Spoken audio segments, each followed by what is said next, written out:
মুচমুচে কুড়মুড়ে চটপটি স্বাদের করলার বালা চাও খেয়েছেন কখনো? আজকে আপনাদের আমার এই গোপন রেসিপিটি দিয়ে দিলাম, যেটা আগে আপনারা কখনো দেখেননি বা খাননি। গরম গরম ভাতে শুধু এই ক্রিস্পি বালা চাওগুলো থাকলে সাথে আর কিছুই লাগবে না। শুধু তাই নয়, একদিন বানিয়ে সংরক্ষণ করতে পারবেন 6 মাস পর্যন্ত। আসসালামু আলাইকুম এভরিওয়ান। করলার বালা চাও বানানোর জন্য আমি প্রথমেই নিয়ে নিয়েছি 1 কেজি করলা। করলার বালা চাও বানিয়ে বেশি দিন সংরক্ষণ করার জন্য আমি একটু বেশি পরিমাণে বানাচ্ছি। আপনারা ইচ্ছে করলে একটু কম পরিমাণেও বানাতে পারেন। আমি করলাগুলোকে খুব ভালো মতো ধুয়ে পরিষ্কার করে নিয়েছি। এবার আমি এগুলোকে পাতলা পাতলা করে কেটে নিব। ঠিক যেমন আমরা করলা ভাজি করার জন্য করলাগুলো কেটে থাকি, আমি ঠিক সেইভাবেই কেটে নিয়েছি। এবার আমি কেটে রাখা করলাগুলো একটি বড় পাত্রে ট্রান্সফার করে দিলাম। এবার দিয়ে দিলাম 1 টেবিল চামচ লবণ আর 1 চা চামচ হলুদের গুঁড়া। এবার লবণ হলুদ করলার সাথে খুব ভালোভাবে মাখিয়ে নেব। করলাতে লবণ মাখিয়ে রাখলে করলাগুলো খুব সুন্দরভাবে নরম হয়ে যাবে, সেই সাথে এক্সট্রা পানিগুলো বেরিয়ে আসবে। এবার আমি করলাগুলোকে ঢেকে রেখে দিব 15 থেকে 20 মিনিটের মতো।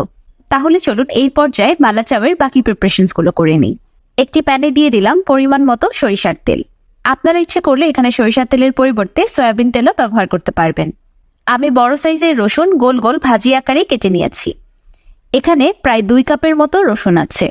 এবার আমি গরম তেলে রসুনগুলোকে ডিপ ফ্রাই করে নিব। রসুনগুলোকে একটু সময় নিয়ে আস্তে আস্তে ভাজতে হবে, যেন ভিতর থেকে পানি সম্পূর্ণ শুকিয়ে গিয়ে বাহির থেকে ক্রিস্পি হয়ে যায়। আমি ভাজা রসুনগুলোকে একটি স্ট্রেনারের উপর রেখেছি, যেন এক্সট্রা তেল রিমুভ হয়ে যায়। এর থেকে বেশি লাল করে ভাজার প্রয়োজন নেই, তাহলে পরবর্তীতে খেতে তিতা লাগতে পারে।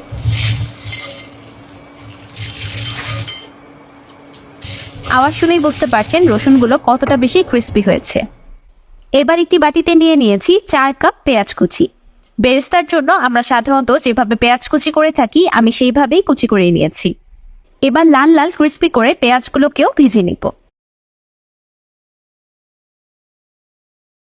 আচ্ছা, আপনারা যদি ডিপ ফ্রাইড খাবার অ্যাভয়েড করেন, তাহলে এই ভাজাভাজির কাজটা এয়ার ফ্রায়ারেও করতে পারবেন, কোনো অসুবিধা নেই। ভাজতে ভাজতে পেঁয়াজগুলোতে খুব সুন্দর একটা লাইট গোল্ডেন ব্রাউন কালার চলে এসেছে।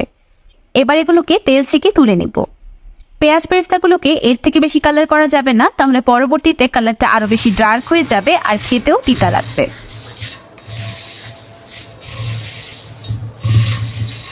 মাশাআল্লাহ, শুনতেই পারছেন পেঁয়াজ বেরেস্তাগুলো কতটা বেশি ক্রিস্পি হয়েছে। এইদিকে করলাগুলো খুব ভালোভাবে রেস্ট হয়ে গিয়েছে। করলাগুলো আগের থেকে নরম হয়ে গিয়েছে আর অনেকটাই পানি ছেড়ে দিয়েছে। এবার 2 হাতের সাহায্যে চেপে চেপে করলার এক্সট্রা পানিগুলো ছেড়ে ফেলে দিব। দেখতেই পাচ্ছেন পানিগুলো চেপে ফেলে দেওয়ার পর করলাগুলো কতটা বেশি ঝরঝরে হয়ে গিয়েছে। এবার এই প্রসেসড করলাগুলোতে কিছু মশলা অ্যাড করে দিব। দিয়ে দিচ্ছি 1 চা চামচ হলুদের গুঁড়া,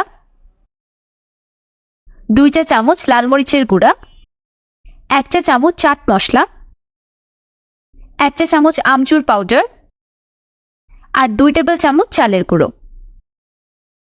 এবার হাতের সাহায্যে সবকিছু একসাথে খুব ভালোভাবে মিক্স করে নিব। করলাগুলোতে হালকা টক ফ্লেভার আনার জন্য এখানে আমচুর পাউডার আর চাট মশলাটা ব্যবহার করা হয়েছে।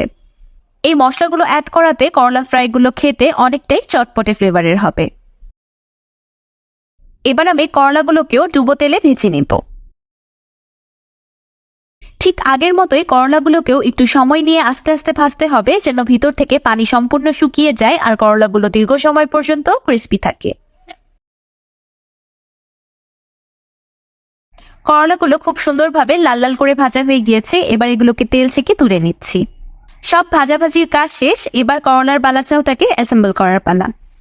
সেই জন্য একটি প্যানে দিয়ে দিলাম 1 টেবিল চামচ বা স্বাদ মতো লবণ। এবার চুলার লো ফ্লেমে লবণ 1 মিনিটের মতো ভিজিয়ে নেব। এবার দিয়ে দিলাম 2 টেবিল চামচ চিলি ফ্লেক্স। ঝালের পরিমাণটা আপনারা আপনাদের স্বাদ অনুযায়ী কম বেশি করতে পারেন। এবার অ্যাড করে দিচ্ছি আগে থেকে ভেজে রাখা করলা, পেঁয়াজ বেরেস্তা আর রসুন ভাজা। এবার সবকিছু একসাথে কুইক টস করে নিলেই তৈরি হয়ে যাবে মুচমুচে কুড়মুড়ে করলার বালা চাও। এমন করলার বালা চাও বানিয়ে যদি সংরক্ষণ করতে পারেন, তাহলে আপনার সপ্তাহে 2-3 দিন রান্না বান্না না করলেও চলবে। শুধু এই করলার বালা চাও দিয়েই আপনি 1 প্লেট ভাত মন ভরে খেয়ে নিতে পারবেন। টক আর চটপটে ফ্লেভারটাকে আরেকটু বেশি এনহ্যান্স করার জন্য একদম লাস্টে নামানোর আগে দিয়ে দিচ্ছি 1 টেবিল চামচ আমচুর পাউডার। হোমমেড আমচুর পাউডারের রেসিপি আপনারা আমার চ্যানেলেই পেয়ে যাবেন, লিংক আমি ইউটিউবের ডেসক্রিপশন বক্সে দিয়ে দিব।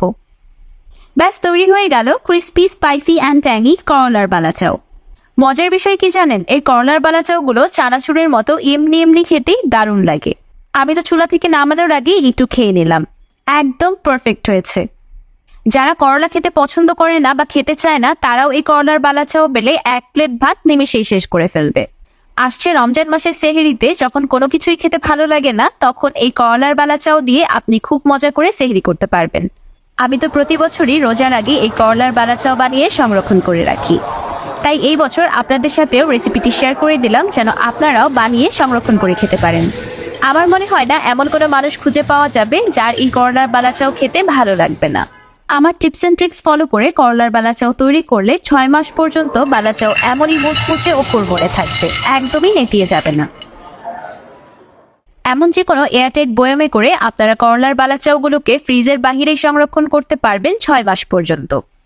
আমার আজকের এই করলার বালাচাও রেসিপিটি আপনাদের কাছে কেমন লাগলো আমাকে অবশ্যই কমেন্ট করে জানাবেন। ভিডিওটি ভালো লাগলে একটি লাইক দিবেন আর আমার চ্যানেল সাবস্ক্রাইব করে আমার চ্যানেলের পাশেই থাকবেন। আল্লাহ হাফেজ।